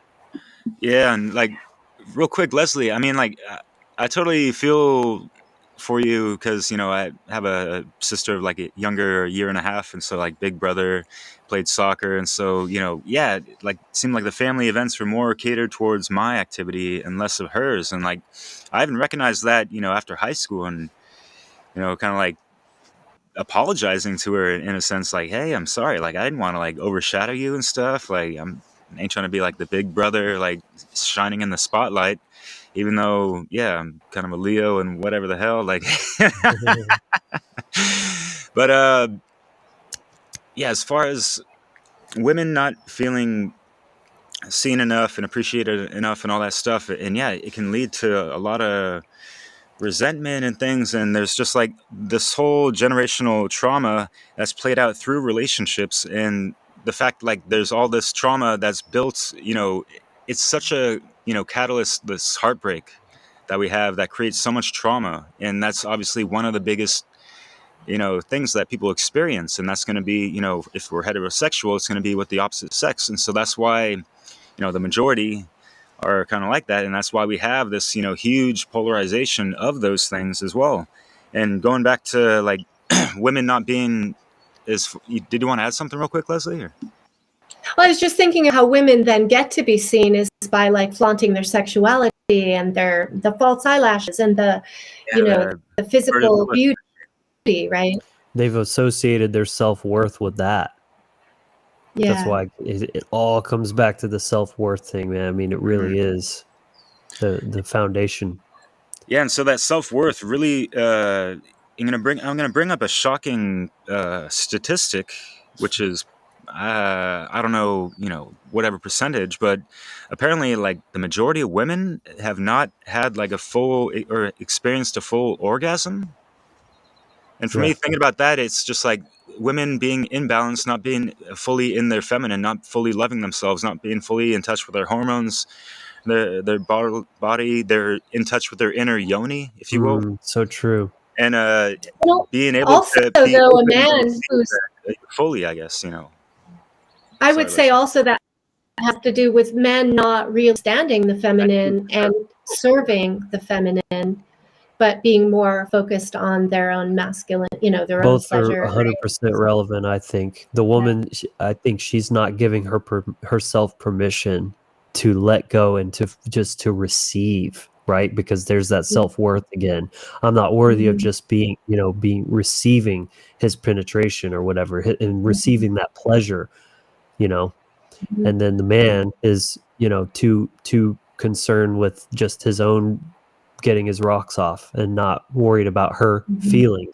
So yes, I love the parallels of like the actual way that our genitals work, the acts of sex and those dynamics, and then just basic regular interactions. There's all these lovely parallels that reflect each other, correspond. Yeah. So Yeah, well said. interesting. And there's like a difference between having sex or making love and all that stuff. And like Mario West puts it kind of like, there's guys out there like just like masturbating inside women. They're not like Yeah. feeling into it and like having that loving compassion during that intercourse, and like women can kind of feel that. They can catch that vibe and just be kind of repulsed inside and out, right? Right. So I totally get that. And if they feel that repulsion is, not worthy of being heard as a feeling, then they're just going to stuff that down, repress it, ignore it. That's her being disconnected from her feminine power. And she's not going to have an orgasm, but she's going Or to let feeling it. used, right? Feeling She's going to used, like, continue to let it happen, though. yeah, that's part of the dysfunction, right? Is allowing this imbalance, just playing that over and over and over again. Yeah. It's like takes both sides step into honesty, I guess, and trustworthiness around Right. It's their all co-creation. authentic self. And there's so much anger, I guess, is, kind of thinking about this. I think men and women both have so much anger and resentment towards each other that needs healing, like real healing. And what happens, like that whole Me Too movement, here's what in the very beginning when that came out, I was like thinking, wow, this could be an opportunity to bring men and women together in a deeper understanding of how both genders, both sexes have been manipulated and misunderstood and hurt each other. And yes, many women have had wounds from men, and let's also look at the man's perspective. But what happened, instead of that becoming a real construct to bring us all together, it ended up being super polarizing and blaming again, very man-hating. Yes. And I was so sad to see that happen, and it just reinforced to me this this social engineering. And I think, we all need to develop some bird's eye vision to see above all these polarizing efforts in the world and come down to the basics of understanding ourselves, right? Self-knowledge again. And I think this understanding gender and polarity is so essential to not getting caught in those mind control agendas. Yeah. Yeah, and so like for people, they and like it just creates all these generalizations and compartmentalizations, and women are just gonna be like, oh Logan, are you single, by the way? Yeah. Not to like ask you personal questions, but so you're single, you're white, you're male, automatically you're privileged, like in a toxic way, right? And like I was over in France this whole time. I'm looking overseas, like, what the hell is going on? And then after the divorce, having little blips of being single here and there, it was a nightmare. I was like, God, I don't want to be in this reality. Like, how do women like see me? All of a sudden, from being married in full love and like full of confidence, then like having a heart shattering thing, like being on the ground looking up, like these women are going to trample on me. I ain't trying to, like walk into this, lion's den or something. It's just, Yeah, I was like like really you're saying, hurt. you can see where both sides are coming from. The men going their own way, the feminist, neo-feminist movement. But first of all, speaking on behalf of a man, like, am I going to take that reactive approach, or am I going to respond? Right? Am I going to react to what's happening and just be like, oh, knee jerk, pull away? Or Triggered. be like, guess what? I can do my part to shift it and be my most embodied masculine self everywhere I go, and see how the world responds or reacts to me. Because then you're being at the cause level instead of the effects. That's where you really step into your power, and not And that's bending like a yourself to super, the way of the world. You're being the influence. that's a super exciting way to look at all of this, is like coming from the place of creator and influencer, to be like, let's do almost like an experiment. Like, I'm going to practice being in this energy, embodying these natural principles, and then And just see observe what the happens. effects. Exactly. Yeah. Because it really does work both ways. I know it sounds like I'm putting more weight on men, to take charge and do this and that, but women they have their power in their own way, and that's been their radiance. And a woman's radiance can inspire a man to step in more into his masculinity. And maybe that's just the first step, and then as he's waking up to all that and taking that back, then he's not like relying on, I can only be masculine around feminine women. That's a trap you can really get caught into. But again, it's just all about personal responsibility, and just, guess what? I do have control over how I show up. And just like I said at the beginning, seeing every opportunity as that, or every moment as an opportunity to embody that, and just kind of let things be what they want to be, in accordance to that. Because Derek, I definitely feel your pain. It's like, becoming single again last year, and it's like I'm already an anarchist, a pagan, like all these things that make me super like a unicorn and very picky and particular. Let's add polarity onto it all, of like, oh, I actually want a woman that's down with gender roles and letting me lead and being submissive and all this kind of stuff. It's just like, man, I better be on my A game, instead of just being like, oh, I'll never find her. That's very like disempowered. It's like, I'm going to take that on and be like, well, I better be the best fucking leader that I can to inspire that and bring and attract that into my field. Yeah, man. Really trying to be the cause point. And I think that women who are in this healing space will be men who are leading, like yes, let me I think that there's a synergy, right? When a man leads, then the woman is then radiant, I guess, in such a way that then fuels the man, and there's a synergy and a creation that happens.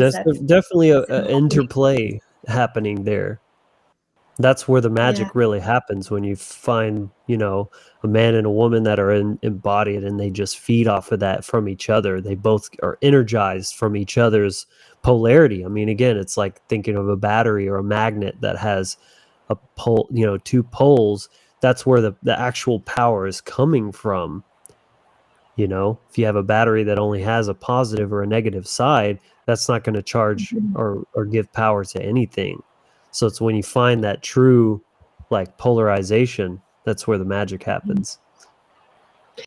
There's women, I've listened to Elizabeth, I think she goes by Seraphine now, but she was talking about for women to really be aware of what is the mission, speak of the man they're getting involved with, and do we want to be part of giving birth to that, right?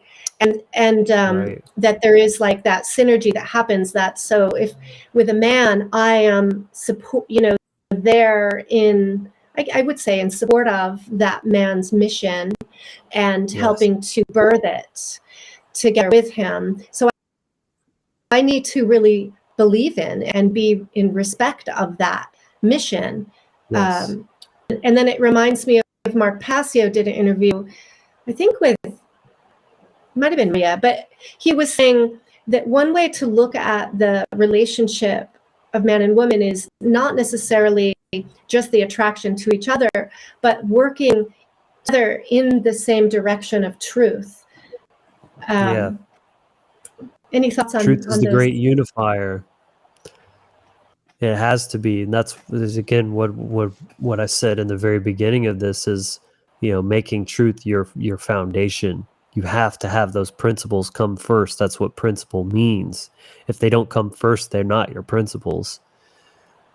So, Yeah, That's quite and this Principious. is a big difference from the materialistic world, that we're living in, where we might measure a man's success by the car he drives or the money in his bank. Yeah, I mean, and those can be indicative, but they're not the end all be all either. And it's really about looking at what his mission is, and is that worthy? Is that valuable?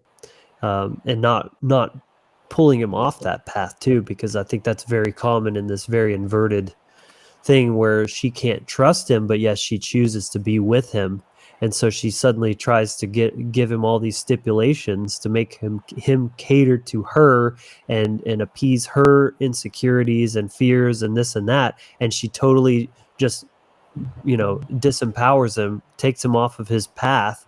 And this is why, you get these sad men that they get married and they settle down. And why are these terms associated with, like, his balls are in her purse and he used to be a rock star, and now he's just this sad little guy that goes to work every day and just, like, well, life lets me play my guitar on Saturdays, so that's fun, and it's just, he's totally lost sight of that vision. And I think deep down, beyond the wounding and fears, no woman wants to be the center of her man's life. She wants to be a part of it.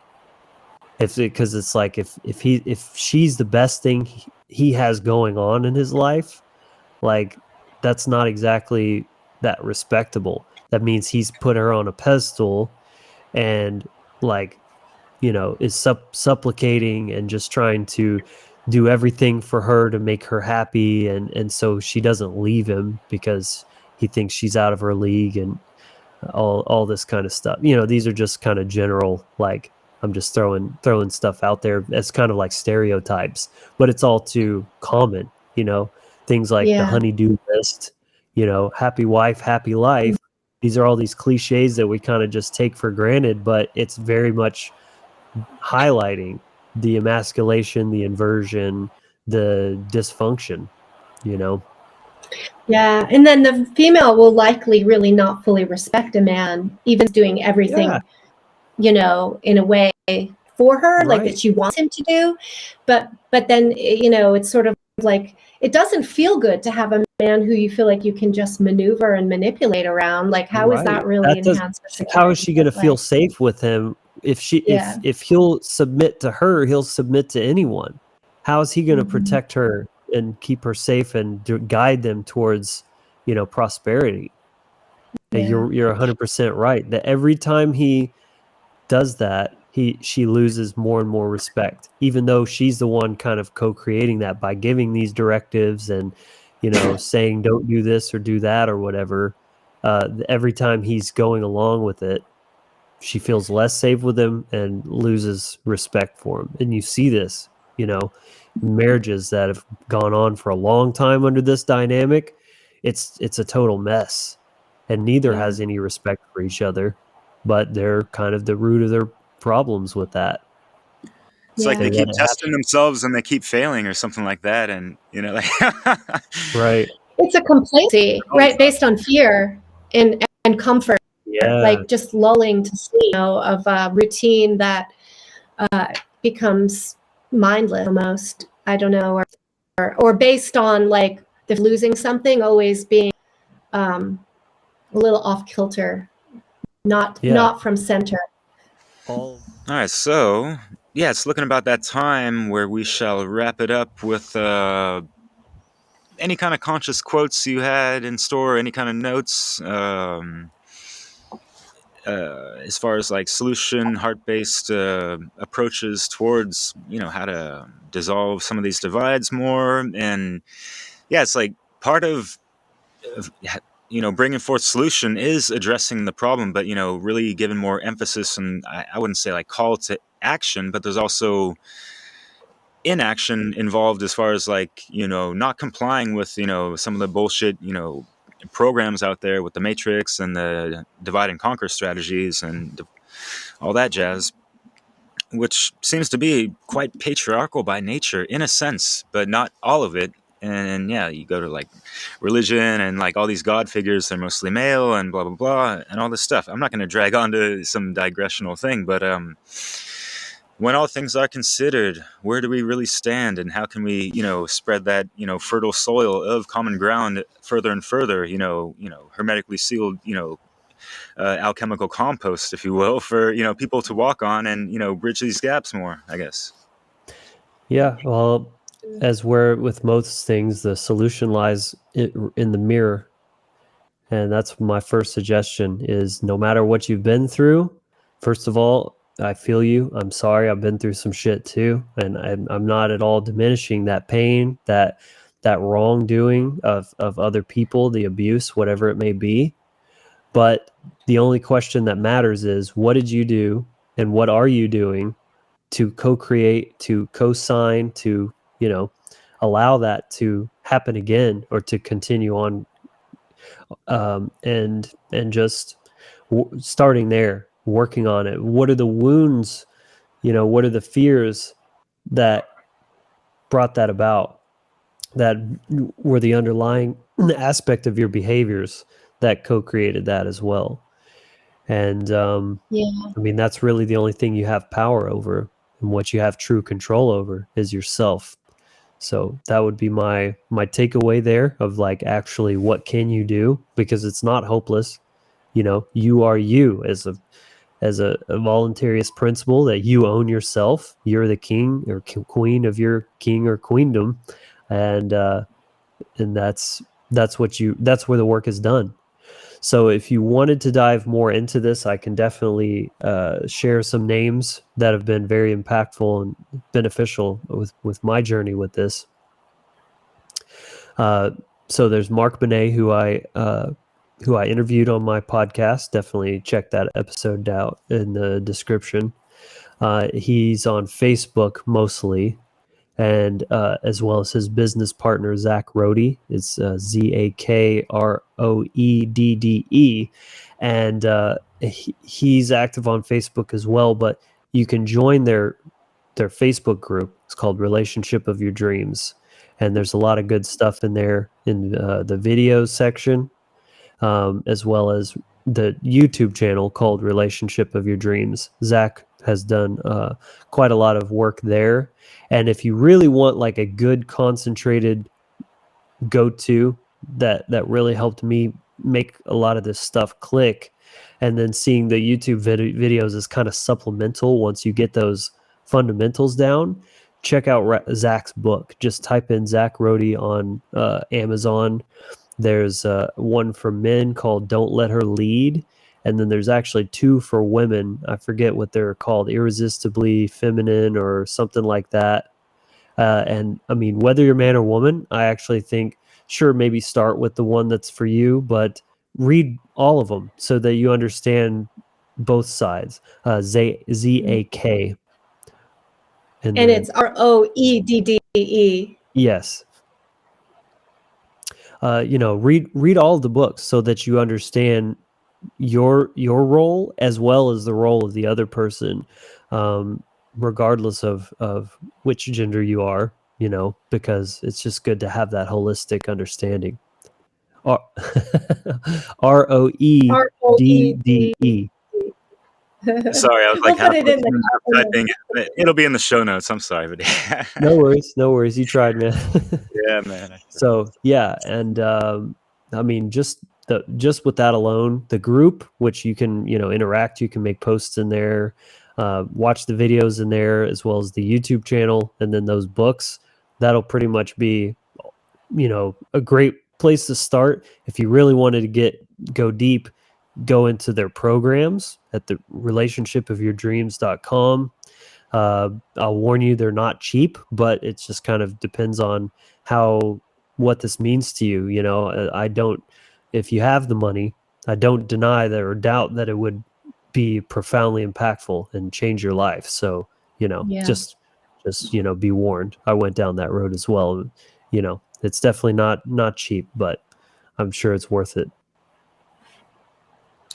Yeah, I appreciate your synopsis there. I think the self-work is just so vital, as with everything, I think, that's creating these divisions among us. And what stood out for me in our conversation was just this importance of rebuilding or building trust between men and women, and trust in ourselves and our true nature, and trusting that we can trusting the natural, becoming attuned with our natural way. And I think that if we can get out of the way and start to look inward and then be authentic in our expressions, then this will help us to heal a lot of these relationship divides. We have a lot of noise that's confusing us, right? And the feminine aspects of intuition, I think, are really important to revitalize and and valuing both the feminine and the masculine principles is so important. And then working together through communication. And this whole program, that you're talking about, I think it's all about that. It's about communication with men and women, and I that's essential, really, for any dialectic. That's what it is. Yeah, conversation. See both sides as a gift that is, and develop a reverence for it. I love masculinity and I love femininity. I think they're both just so wonderful, and just in the same way that I care for truth. It's just these are just. This is the universe. This is the human experience, and it's so beautiful and wonderful. And yes, sometimes painful and scary and difficult, but we wouldn't value it if it wasn't, right? These things are also beautiful in their own way as a necessary component of the spiritual journey. So, and I think an opportunity for great fulfillment that most of us haven't really been able to experience. My one piece of advice as a takeaway is don't get in the weeds with the philosophy, the over intellectualization of these concepts, the mental masturbation or whatever. Literally just, get the concepts down, but just start with one thing at a time. You're about to send a text message, say you're a man, you're about to send a message just saying how you feel about something without anything else. With an intention of getting some kind of outcome, but instead of sending that, just erase it and say the same thing, but in a masculine way. Make it a directive or a judgment, but not necessarily. When we say judgment, it doesn't have to be like harsh or cruel. That's more the program. If that's what you thought, that's more the program that's still running inside you. Is seeing judgment as a gift, as a good thing, and that it can be done in a caring and wholesome way and not being a dick about it. So, and vice versa. If you're a female and you're about to send a message that's saying, hey, let's do this, or, initiating or giving a directive or whatever, say the same thing, but just say your feeling instead. And just treat it like an experiment, like a science project. See what happens. You'll be surprised, and just do that, consistently, constantly shifting one little thing at a time, and eventually you will change. That's It's a Yeah. daily operation the way we do these things. Totally, Logan. yes. Yeah, I love that. Yeah. Just the sign. Thank you guys. Micro movement. Thank Yeah, you guys for having small me. behavior changes that up. Yeah. I think that's one of the formulas for a big change. Absolutely. Thank you so much, Logan, for your thoughtfulness on this topic, and your just very balanced and clear, deep insights. Really appreciate it. Yeah, And I really appreciate share a that. little more about your work and where we can find you, where Yeah, people because can people get can your work. contact you and actually do. You have an initiation package. You're a rune reader as well. You know, there's other things that people can benefit from that, and get more inner balance as well, and just have more inner gnosis and knowledge of self, if you will. And that's great. Yeah. You're doing it, brother. Thank you. Appreciate that. So definitely, you can find me on social media as myself, personal stuff. I do post a lot of different content. Mostly Facebook is where I'm active. Just little kind of like short tidbits of wisdom just to get you thinking or trigger you in just the right kind of way to make you kind of look at yourself. That's my goal with that. Also, the Wizard Factory, of course, is where I concentrate most of my philosophical and spiritual work through videos. You can go to thewizardfactory.com and get my initiation package, as Derek mentioned, is a free mini course that gives you some like actual tools, some energetic practices that you can do. And do check that out. It's like the breath work, energy work, things like that. I do rune consultations if that's something you're interested in. You want some clarity or guidance or some kind of external insights, as well as, let's see, if you want, you can check out Heartfire Visions as well. That's where I put more of my creative stuff, music, voices. I'll admit it's not as active as I would like. I just literally don't have time for all the things currently. But my goal is, well, the more financially and time free I become, I want to have almost equal emphasis on those things as well. We really get that going. But yeah, that's it. I appreciate it. Hope you get some value out of one of my many offerings. Awesome. Yeah. Leslie, I think you're muted. Ha. Are you?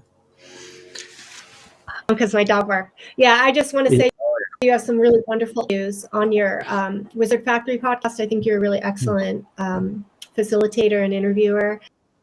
Really Thanks. thoughtful conversations, topics. Definitely recommend people check that out and follow your work, because there's a lot of exciting stuff in the work show that maybe you're planning. You want to share a little about that? Yeah, gosh, yeah, I've got a lot of irons in the fire. I'm planning to start a live show weekly, starting next week, actually. So depending on when this video comes out, but yeah, basically beginning of March, I guess that would be. Yeah. And it's going to be fun little kind of mix up of different segments, conversations, astrology, news, and Q&A, and just different kinds of things like that. I'm also going to be on Mark Passio's show tomorrow, and I just did an interview with him, so I dropped an interview with Mark today on my channel. So check that out if you're a fan of Mark Passio's work. Okay, And then I'll be cool. I'll be live on his podcast show tomorrow.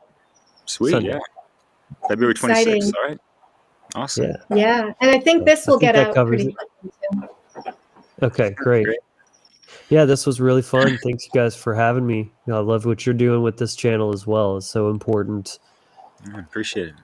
Yeah, and I just feel honored and blessed to have guests like yourselves and other people like we're talking about just exemplifying what it means to be a true authentic man or a true authentic woman, and like having that in a relationship. And we have had people like Levolution on, and they also offer services. You can get in contact with them, not like it's a competition, but there's also Mario West, other previous guests that we had that are so great. And Leslie also brings, her consultations to the table. You can get in contact with her for a free 15-minute chat and all that. You can check out her AliveThrive.life website and check these people out. We're actually trying to do things from the ground up, not just in the digital world. So it's just great to have these communications and address these certain situations to help bring about more solutions and a better world and life and relationships between everyone, right? So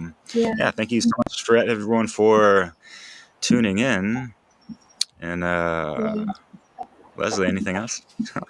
I just want to bring attention to Awaken Your Mind. Lots of conscious hip hop mixed in, a lot of time and effort into your work as well. So yeah, we all have some good stuff out there to check out. Cool. Thank you so much. This has been fun. We're looking forward to the next time. Yeah. Yeah, Logan. Take care, brother. Thank you again. Take care, everyone. All right. Bye, Logan.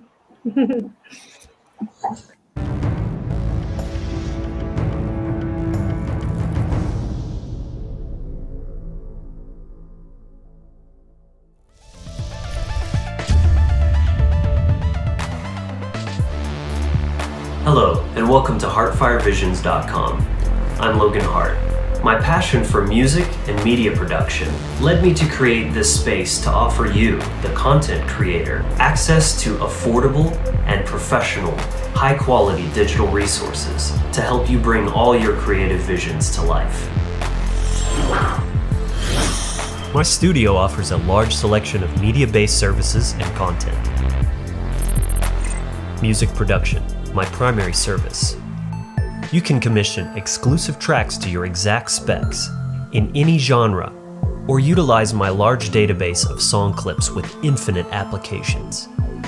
Commercial videos, custom theme songs for your podcast or YouTube channel, tutorials and documentary soundtracks, whatever you need. High-quality voice work, featuring a versatile range of narration, accents, unique characters, and accurate impressions. Professional website building for any market, aesthetic, or niche.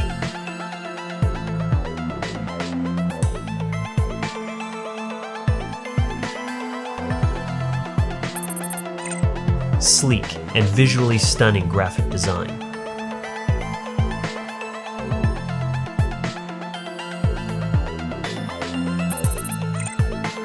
Video production and editing,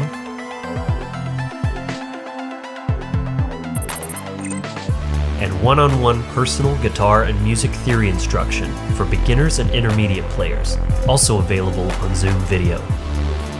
So explore the site, discover my products and services, and let Heartfire bring all your visions to life.